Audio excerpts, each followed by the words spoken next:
Good morning. My name is Tom. I come to you from Northern Maine. Welcome to my woodshed this morning. I've started a small series about cabins, purchasing cabins, buying cabins, looking at cabin lots, all that stuff. If it's got some interest, I'll keep it going. We'll see. Last week was the first episode. I'll come up with some kind of a numbering system so that you can follow along. It's not something I'm going to do every week, but it is something that I'm going to fit into my schedule of videos that I'm going to be releasing. So today, this will be I don't want to get into part 1, part 2, part 3, all of that. But it is going to be a series, so it'll probably be purchasing a cabin, number 1, purchasing, something like that. You'll see once I get down to that part.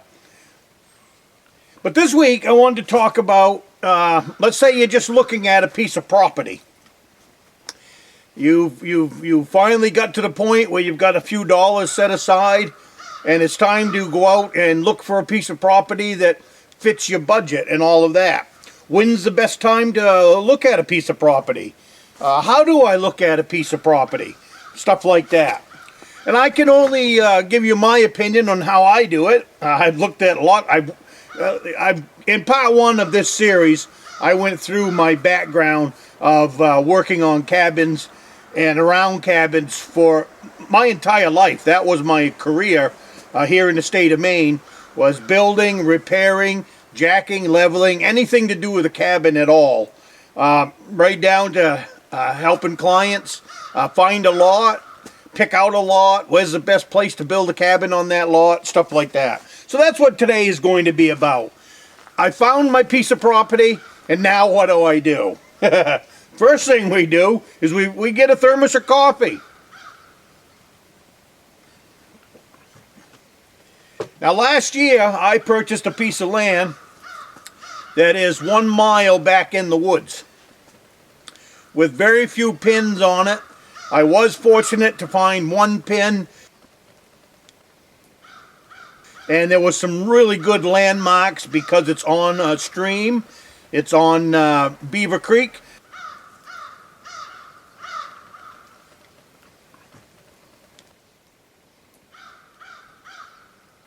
So I had some really good landmarks that would help me find this piece of property. Because, like I said, there was no road into it. There was nothing.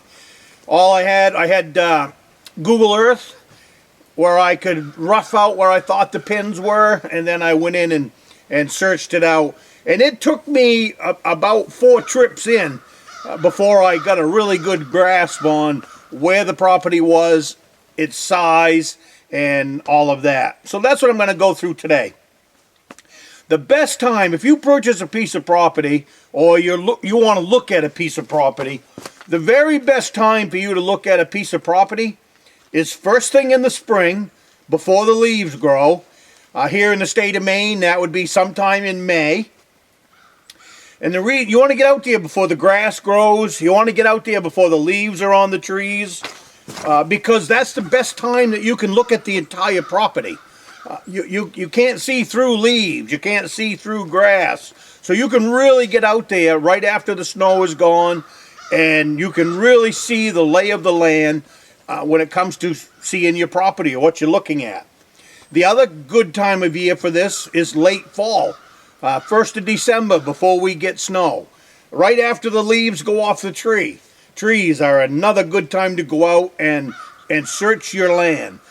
That's the time you're going to find the pins. That's the time you'll be able to lay out your property, all of that, because you can see. You just can't see in the summertime. I believe that most of the people,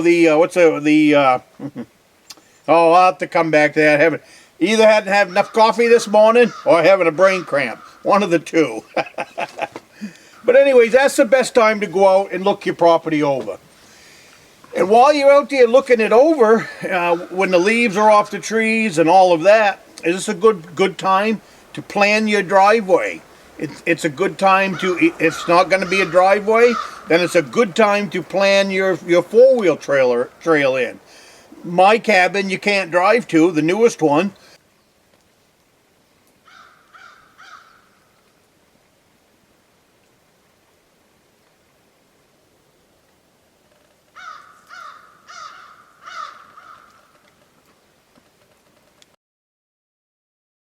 So I had to plan a four-wheeler road through the woods to be able to get down to it.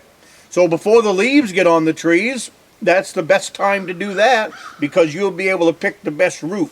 Well, it's no different in buying a lot and getting ready to build a cabin.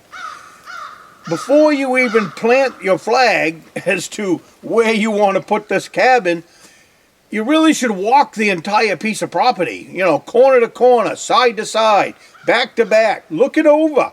Look for high spots, look for low spots, and look for the view. You know, get out there where, you know, when I'm sitting on my front porch, is this the view that I want? Stuff like that is really important. The other thing is, get out there in the morning time and see how the sun comes across your property. I like a southern exposure. Here in the state of Maine, I think it's critical to have a southern exposure. Whether you're in a cabin or whether you're in a fish house. If you get full southern exposure, then you're going to have solar heat coming in your windows through the course of the day, as well as a really nice place to sit on the front porch. If you would be interested in donating to help support the message that this channel is putting out there, as far as bringing hunting and fishing to life for everyone, the great experience of the great outdoors, check me out on the Patreon link above my head. And for $5 a month, you can be a big supporter of this channel. And I thank you ahead of time, and I will see you in the video. So by having a really nice place to sit on the front porch and the sun beating in there, you can sit out there in February with a hot cup of coffee and be snug as a bug in a rug. This woodshed is full facing south. The sun comes up over here on this side, and as you can see, the sun is in my face right now. The sun comes across the skyline, and this woodshed is constantly bathed in sunshine for the entire course of the day. So when you're setting up your property, keep that in mind for your woodshed, your front porch, because then you can get there in the wintertime, and if the sun has been beating in on your porch, probably 9 times out of 10, all the snow is going to be melted, and you're going to have a nice place to get to your front door, as well as opening your front door, and a nice place to store a little extra firewood on the front porch. So these are things to keep in mind when you're out there looking at your property for the first time, and how you're going to place your cabin on your lot. Critical. I've worked for people that put no thought at all into cabin placement, and nothing but a nuisance cabin from the first board that was laid. It's very important how you set up your cabin on these lots. You want to look at drainage. You want to look at dry spots, wet spots. You don't want to put your cabin in a wet spot if you don't have to, no matter what the view is, because a cabin sitting in a wet spot is going to continually require maintenance throughout its lifetime. You know, instead of having to adjust the cabin if it's sitting on blocks and pads, my recommendations over the years was to adjust the cabin every 5 years. Takes a few minutes, a couple of shingles, 1 or 2 jacks, and the job is done. The cabin's level, doors all work, windows all work. Very simple job to do at that point. But if you're in a very wet location, that might have to be done every year. I know of cabins that have to be adjusted every single year. So that's one of the pitfalls to owning a cabin you kind of want to stay away from. And it's really easy to stay away from that pitfall. It's basically find the high spot that's on your property. Most of the time that high spot will be good clean gravel, and gravel sits still because the water drains out of it, and it's just plain gravel there in the winter months.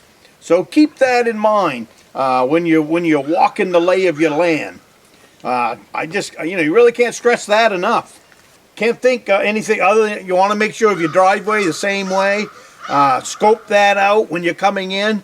Use the orange flags. You can buy a roll of surveyor's tape. Put a roll of that in your pocket. Only costs a little more than $1.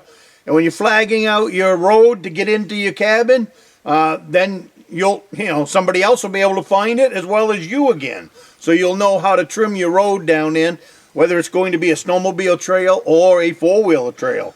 And if you're fortunate enough that you can actually put in a decent driveway, then it lets the grounds guy know what you have in mind for your driveway. I mean, your idea of the driveway and his might be totally different.